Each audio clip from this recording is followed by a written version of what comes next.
क्योंकि इस 90 करोड़ लोगों में से 5 करोड़ जो मेरा लक्ष्य है, जिसकी आज कुमायूं की इस भूमि से रूबिल पंड्याल के नेतृत्व में हम शुरू करने जा रहे हैं।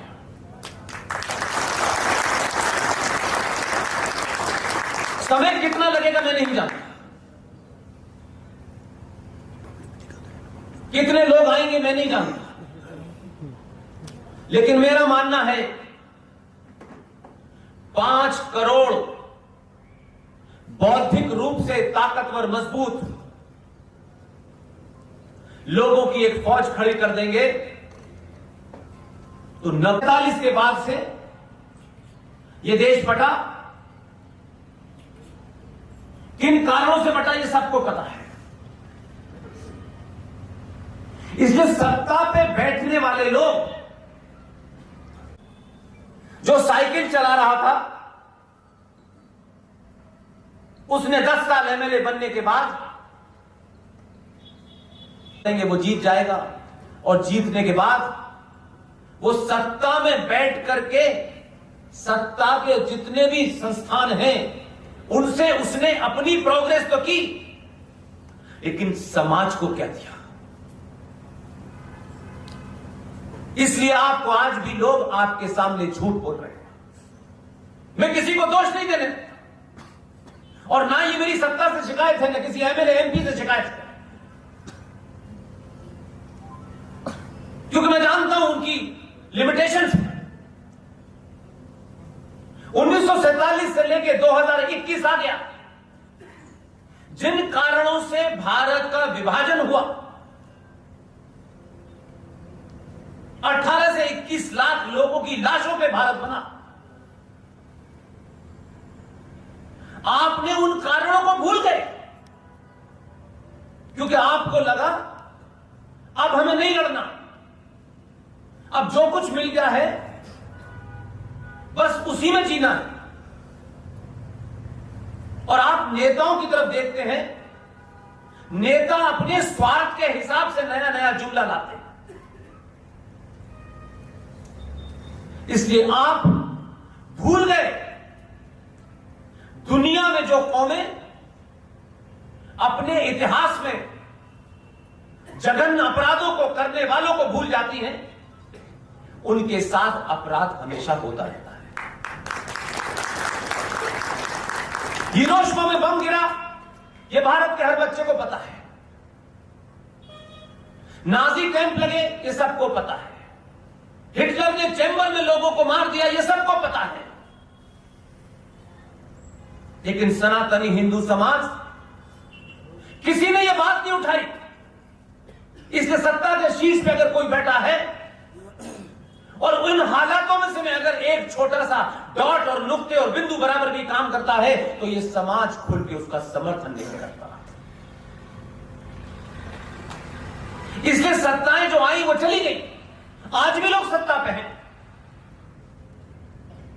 वो राज चला रहे हैं। हम राज के चलाने की बातों में रोज दखल देते हैं। ऐसे ऐसे लोग हैं जो 5 लोगों के अपने घर का परिवार नहीं चला सकते, लेकिन मोदी को सलाह दे देते हैं कि पाकिस्तान पे हमला करना चाहिए।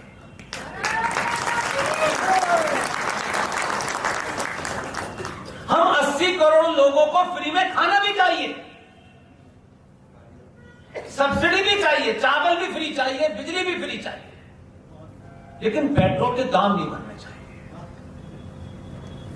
हम पूरी दुनिया का मूल्यांकन नहीं करते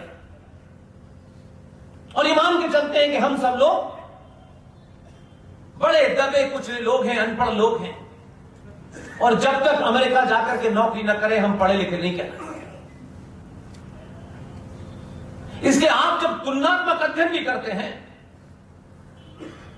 तो उस हीन भावना के इतने शिकार होते हैं कि आज भी आपकी जुडिशरी में जितने भी बड़े फैसले होते हैं उसमें या तो हॉलैंड का कोई मिसाल दी जाती है, स्विट्जरलैंड की मिसाल दी जाती है, लेकिन आचार्य चाणक्य के दौर की मिसाल नहीं दी जाती। हमसे बेहतर न्याय व्यवस्था दुनिया में किसी की नहीं थी। लेकिन आज भी भारत की अदालतों में अंग्रेजी में बहस होगी। अंग्रेज आए चले गए, लेकिन 90 से 125 करोड़ देशवासियों की जो अपनी जबान है उसमें सुप्रीम कोर्ट सुनवाई नहीं करता।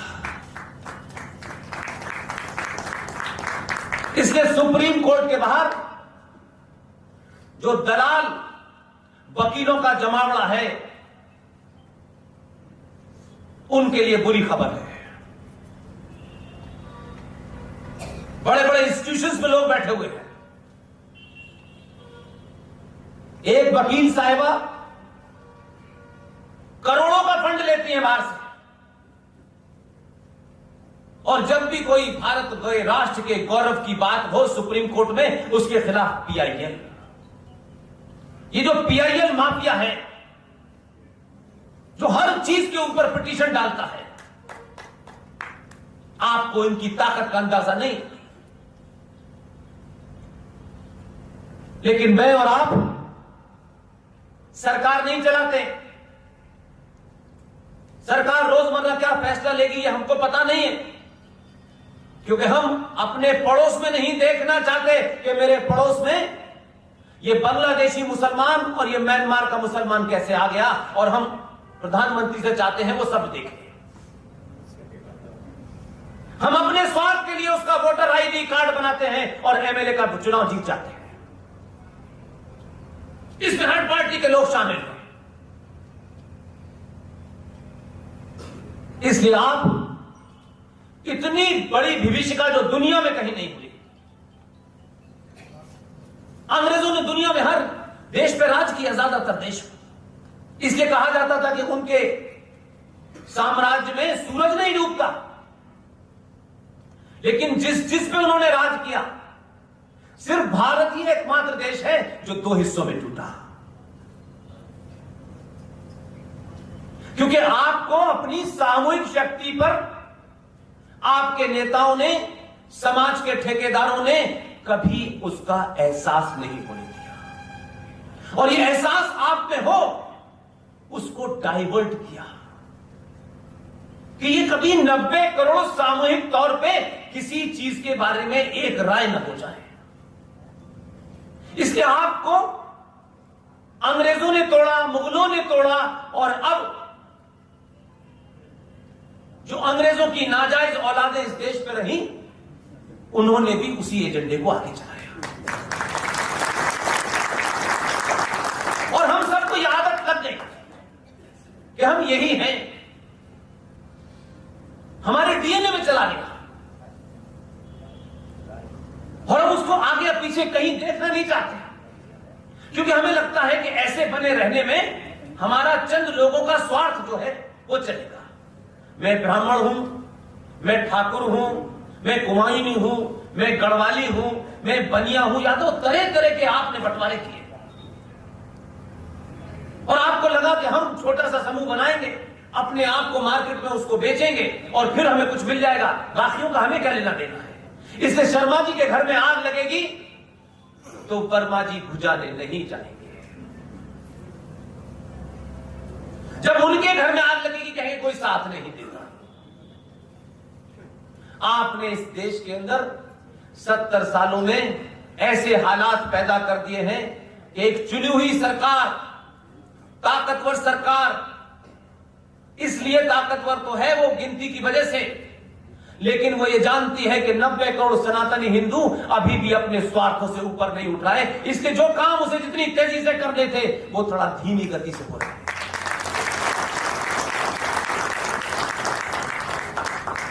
जो बातें समाज को करनी चाहिए थी, मुझे और आपको करनी चाहिए थी, हमने नहीं की। अच्छी नौकरी, अच्छा मकान, समाज में थोड़ा सा रुतबा, बस खत्म। कश्मीर से मार दिए गए तो भाग के कहीं चले गए, बंगाल से मार दिए गए तो कहीं भाग के चले गए, उत्तर प्रदेश के 23 जिलों से भगा दिए गए तो फिर कहीं चले गए। हम भाग रहे हैं, आज भी भाग रहे हैं, और अपने भागने के कारण को कहते हैं सरकार को कुछ करना चाहिए। भगवान भी कमजोर की मदद नहीं करता है।